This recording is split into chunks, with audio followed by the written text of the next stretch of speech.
নমস্কার, সুপ্রভাত। রবিবারের সকাল, তাই আবার এই শীতকালের রবিবারের সকাল, মানে আড্ডা তো জমবেই। কারণ গরম গরম চা নিয়ে আমরা যখন এই সকালের আড্ডায় বসে যাই তখন একটা বেশ অন্য ভালো লাগা কাজ করে। কারণ রোববার মানে ব্যস্ততা কম, রোববার মানে হাতে একটু সময় আছে, বাজারটা একটু দেরিতে গেলেও তো চলে। শীতকাল মানে একটা অন্য ভালো লাগা। দেখুন, শীতকাল মানেই ঘুরে বেড়ানো, বিভিন্ন জায়গায় যাওয়া, কত মেলা, অলরেডি তো মেলাগুলো শুরুও হয়ে গেছে, বেশ কিছু মেলা, পিকনিক, আরেকটু পর থেকে পিকনিকের রেস শুরু হয়ে যাবে। আর এখন তো প্রচুর বিয়ে বাড়ি, তারই ফাঁকে কিন্তু আমরা সকলের আড্ডাটায় ঠিক চলে আসি মনে করে। কেমন আছেন সবাই? আচ্ছা, আমি হঠাৎ খবর পেলাম আমাদের অনেক দিন ধরে যার সঙ্গে খুব ঘনিষ্ঠ আলাপ, আমাদের পাপিয়া বসু, পাপিয়াদি খুব অসুস্থ। পাপিয়াদি কেমন আছেন যদি জানতে পারি তাহলে ভালো লাগবে, এবং আমরা সবাই চাইবো যে আপনি খুব তাড়াতাড়ি সুস্থ হয়ে উঠুন। আজ রবিবারের সকালে আবার একটু অন্যরকম একটা সকাল নিয়ে আপনাদের কাছে আসার চেষ্টা করছি। আজ পণ্ডিত রবিশঙ্করজির মৃত্যুদিন। তাকে শ্রদ্ধা জানিয়ে আজ আপনাদের কাছে আমরা নিয়ে এসেছি, মানে আমার খুব পছন্দের, খুব প্রিয়, খুব আদরের দিদি মিতা নাগকে। নমস্কার, সুপ্রভাত মিতাদি। সুপ্রভাত। কেমন আছো বলো আগে? খুব খুব খুব ভালো। আর আমিও তো এসে, মানে আগে থেকে তো জানতামই যে তুমি আসবে, সবাই যেমন জানেন, কিন্তু এসে যখন তোমাকে দেখছি একটা কি প্রচন্ড ভালো লাগা কাজ করছে আমারও, কারণ তুমি হচ্ছে আমার বোনই বলবো, কারণ আমরা একই বিদ্যালয়ের ছাত্রী এবং সেই বিদ্যালয়কে আমি সারা জীবন আমার জীবনের শ্রেষ্ঠ তীর্থস্থান মনে করেছি। ভগিনী নিবেদিতা বিদ্যালয়, রামকৃষ্ণ সারদা মিশন ভগিনী নিবেদিতা বিদ্যালয়। একদমই তাই। এবং আমরা যেরকম, মানে আমরা দুজনেই Ramakrishna Sarada mission sister Nivedita girls স্কুলের ছাত্রী তো বটেই, আমরা দুজনে কিন্তু এক পাড়ার মেয়ে। সম্পর্কটা অনেক বেশি নিবিড়, আর সেই গভীর সম্পর্ক তো আপনাদের সঙ্গেও। তাই আজ সকালবেলা আপনাদের সবাইকে নিয়ে, মিতাদিকে সঙ্গে নিয়ে শুরু করব আজকের আড্ডা। দাদা আমাদের সঙ্গে তবলায় রয়েছেন। হ্যাঁ, সন্দীপ দা। নমস্কার, সুপ্রভাত। হ্যাঁ, সন্দীপ বন্দ্যোপাধ্যায়। আর ওনার একটু পরিচয় দিই। উনি প্রথমে পণ্ডিত কানাই দত্ত, তারপরে পণ্ডিত সঞ্জয় মুখোপাধ্যায় এবং তারপরে পণ্ডিত শঙ্খ চট্টোপাধ্যায়ের কাছে তালিম নিয়েছেন।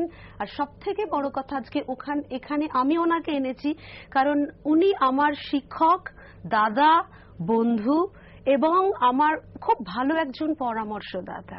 কারণ ছোটবেলায় যখন আমি শিক্ষা নিচ্ছি তখন কিন্তু তালিমের সময় উনি আমার সঙ্গে সঙ্গত করতেন। তারপরে আমাদের বিদেশ যাওয়া একসঙ্গে, প্রথম বিদেশ যাওয়া একসঙ্গে, আর এইভাবে পথ চলতে চলতে এতটা পথ সন্দীপদার সাথে আমার কাজ। প্রথম বিদেশ যাওয়া মিতার সূত্র ধরে। আচ্ছা, বাহ। তবে আজ অনেকগুলো ভালো লাগাকে সঙ্গে নিয়ে আমরা কিন্তু আজকে এখানে এসেছি। মিতাদি, শুরু করি, তারপরে আবার কথাতে আসবো।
একটা স্নিগ্ধ সকাল তোমার এই বাজনা থেকে হয়ে গেল। এটা কি ভালো লাগা কাজ করছিল না যতক্ষণ আমরা শুনছিলাম।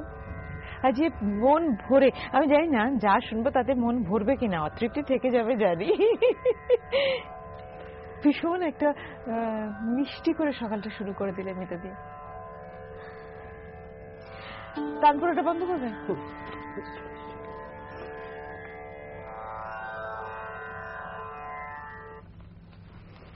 একটা কথা জিজ্ঞেস করবো, বাজাতে শুরু করার আগে চোখে জল এসে গেল কেন? মাকে মনে করে, আমার মা আর মা শারদা।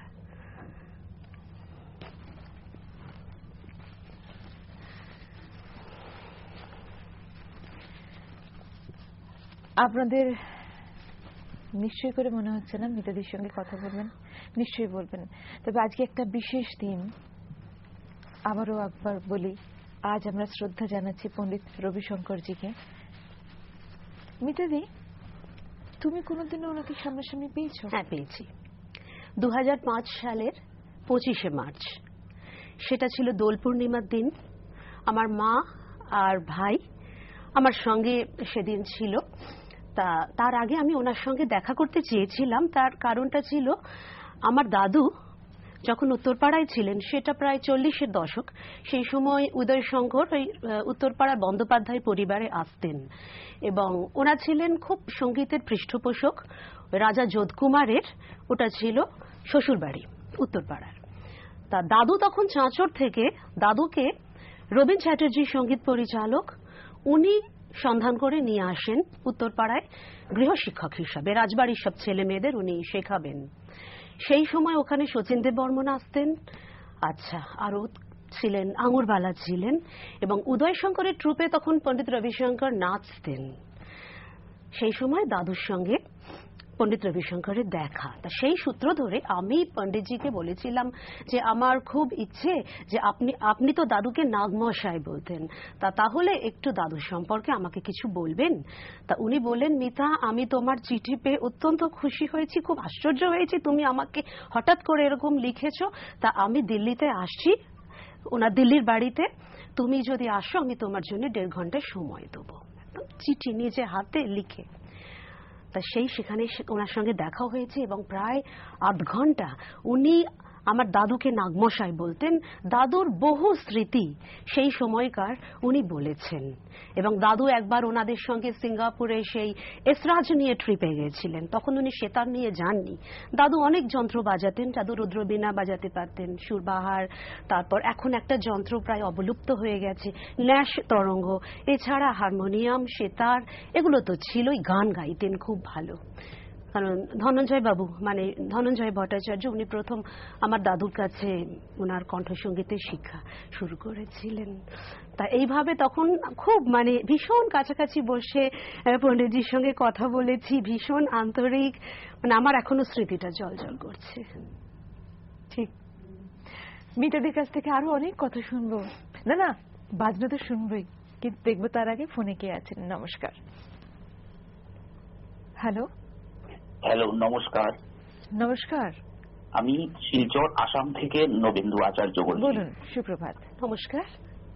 আমার শিল্পীকে একটু অনুরোধ ছিল, শিল্পীর সাথে একটু কথাও যদি বলার সুযোগ পেতাম তাহলে।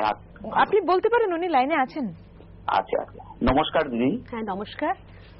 আপনার কাছে একটা আমার অনুরোধ ছিল, যদি বিলাসখানি তরিটা যদি একটু বাজিয়ে শোনান, দ্রুত বন্দিশটা হলে একটু ভালো লাগবে। আচ্ছা, আমি চেষ্টা করব, কারণ আমার এটা তো স্টুডিওতে আছে, আমার সুর বাঁধারও বিষয়টা আছে। তা যদি আমি নিশ্চয়ই কোনোভাবে আমি সুরটা ঠিক করে বাজাতে পারি তরফ, আমি নিশ্চয়ই শোনাবো আপনাকে। আর না হলে আহির ভৈরবটাও বাজিয়ে দিলে চলবে। আচ্ছা, আহির ভৈরবটা একটু সহজ হবে, কারণ সুর যেভাবে আছে তাতে আমার আহির ভৈরব আমি দেখছি, আমি বিলাসখানি পারলেও করব, আহির ভৈরব পারলেও করব, আপনি যখন বলেছেন নিশ্চয়ই। আচ্ছা, অনেক অনেক ধন্যবাদ আপনাকে। ভালো থাকুন। আমার নমস্কার। অনেক ধন্যবাদ আপনাকেও। দেখবো এরপর কে আছেন। নমস্কার। সুপ্রভাত মৈত্রী। সুপ্রভাত দেবজানীদি। হ্যাঁ, শিল্পীকে আমার সুপ্রভাত নমস্কার জানাচ্ছি। আপনি আমার প্রণাম নেবেন। নমস্কার। তোমাকে মৈত্রী আগে কয়েকটা কথা বলি, তারপরে শিল্পীর কাছে যাচ্ছি। আজকে থেকে 25 বছর আগে আমার বাবা আমাকে আজকে ছেড়ে চলে গেছিলেন। সেটা আজকে আমার 26 বছর হলো বাবা চলে গেছেন। আর একটু আগে যে সারদা রামকৃষ্ণ মিশনের যে নিবেদিতা স্কুলের কথা হচ্ছিল, আমার মাও নিবেদিতা স্কুলের ছাত্রী, এটা আমার খুব মিলে গেল। আর সেই নিবেদিতা প্রোগ্রামটা আমার চোখে এখনো ভাসে। এবার দিদির কাছে একটু আসি। দিদি নমস্কার। নমস্কার। রবিশঙ্করের সঙ্গে বোধহয় আমার বাবাও বোধহয় ভীষণভাবে যুক্ত, কারণ রবিশঙ্করের যখন জয় জয়ন্তী রাগ বা আহির ভৈরব, নাট ভৈরব, এগুলো বাবা ভীষণ পছন্দ করতেন। এবং একটু আগে যে উদয় শঙ্করের কথা আপনি বলছিলেন, উদয় শঙ্করকে রবীন্দ্রনাথের কাছে প্রথম নিয়ে গেছিলেন আমারই বাবার বড় মামা হরেন ঘোষ, তিনি রবীন্দ্রনাথের কাছে নিয়ে গেছিলেন উদয় শঙ্করকে। হরেন ঘোষ। রবিশঙ্কর বললেই যেমন আমার চোখের সামনে এখন ভাসছে সেই পথের পাঁচালী সিনেমাটার সেই পাজনার মূর্ছনাগুলো, অদ্ভুত। এই মানুষটার বোধহয় কোনো বিকল্প হবে না, এই মানুষটার বোধহয় কোনো মৃত্যু হবে না। আর আমার টেপে এখনো রেকর্ড করা আছে আলী আকবর রবিশঙ্করের যুগলবন্দি, তখন যে রেডিও থেকে যে ক্লাসিক্যাল মিউজিকের প্রোগ্রাম হতো, বাবা আমার দুজনে গুন্ডির টেপে রেকর্ড করেছিলেন। যে আপনার কাছে অনুরোধ, যদি নাট ভৈরব, আহির ভৈরব অথবা জয় জয়ন্তী। আসলে জয় জয়ন্তীটা সকালবেলা আমি হয়তো মানে বাজাবো না, কিন্তু আহির ভৈরবটা আমি বাজাবো, দুজনেই বলেছেন।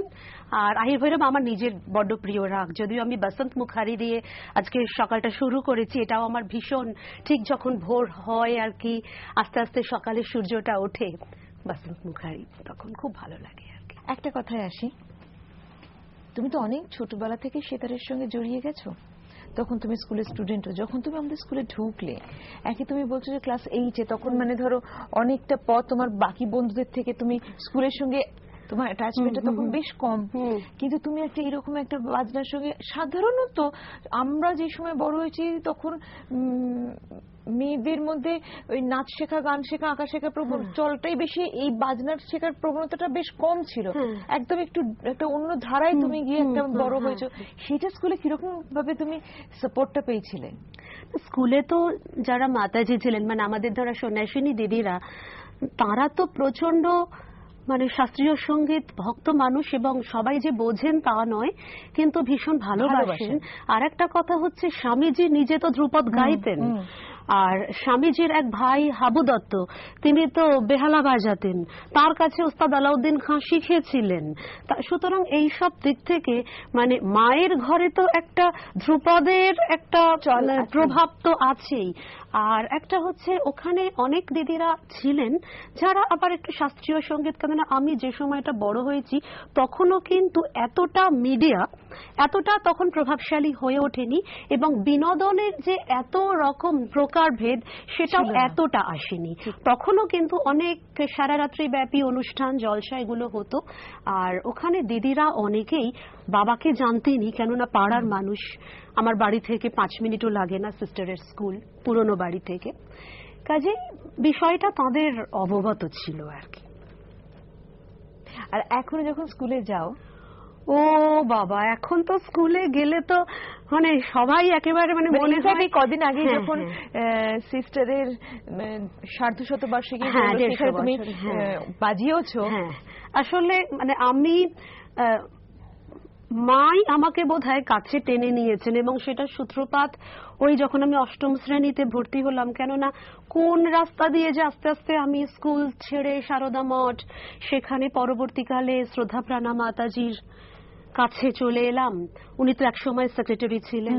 তারপর ওখানে সমস্ত মাতাজিরাই যারা আছেন আমাকে খুব ছোট থেকে দেখেছেন, এবং আজও গেলে প্রথমেই বলে যে মিতা এবারে কি এখন এখানেই থাকা হচ্ছে নাকি অন্য কোথাও এক্ষুনি উড়ে চলে যাবে? আমি বললাম না মাতাজি, মা এত কাছে, আমি মাকে ছেড়ে আমি খুব বেশি দিন বাইরে কোথাওই বোধহয় বেশি দিন থাকতে পারবো না। আর আমার বাড়িটা ঠিক দক্ষিণেশ্বর যতটা, বাগবাজার তার থেকে একটু কম। আমি বলি মা আমাকে ঠিক মাঝখানে বসিয়ে রেখেছেন, এক দরকার হলে বাঁ হাত ধরে টানবেন, দরকার হলে ডান হাত ধরে টানবেন। সত্যি তাই, কথায় বাজনায় সময়টা কোথা দিয়ে পার হয়ে গেল বুঝতেই পারলাম না। অনেক কথা জমেছিল, অনেক কথা শুনতে ইচ্ছে করছিল, কিন্তু হলো না। শুরুতেই বলেছিলাম তৃপ্ত কতটা হব আড্ডা শেষে বলতে পারি না। হ্যাঁ, ভালো লাগা একটা অদ্ভুত অদ্ভুত ছোঁয়া দিয়ে গেছে, কিন্তু তৃপ্ত হয়নি। অনেক কিছু আরো ইচ্ছে করছিল সময়টা আরো খানিকটা বড় হোক, কিন্তু আমরা নিয়মের মধ্যে বাধা। আমাদের অনুষ্ঠান শেষ করতে হবে যখন, আমরা অবশ্যই করে ভৈরবী দিয়ে শেষ করব, এবং সেটার জন্য আমরা মিতাদির কাছে বাকি পুরো সময়টা দিয়ে দেব। তার আগে আপনাদেরও বলি, বেশ ভালো ঠান্ডা পড়েছে, সাবধানে থাকবেন, আনন্দ করুন, উপভোগ করুন শীতটাকে, কিন্তু সাবধানে থাকুন, নিজেদের যত্ন নিন, আপনজনদের খেয়াল রাখুন। আর আজকের আড্ডা এখানে শেষ করছি। কাল থেকে আবার একটা নতুন সপ্তাহ, বিশেষ সপ্তাহ শুরু হচ্ছে। সেই সপ্তাহ আপনাদেরকে সঙ্গে নিয়ে আবার আমরা এগোতে চাই। সন্দীপ চলে আসবো আপনার কাছে। অনেক অনেক ধন্যবাদ, ভীষণ ভাল লেগেছে। এবং সকালটা কিন্তু শুধু একা মিতাদির জন্য না, মিতাদি এবং আপনি দুজনে আছেন বলে এত সুন্দর লেগেছে। অনেক ধন্যবাদ মিতাদি। আজ কিচ্ছু শোনা হলো না, আবার তোমার সঙ্গে এখানে বসবো। আমি কতটা শোনাতে পারলাম আমি নিজেই তো ঠিক মানে সবটা পাচ্ছি বলে মনে হচ্ছে না, মানে একটা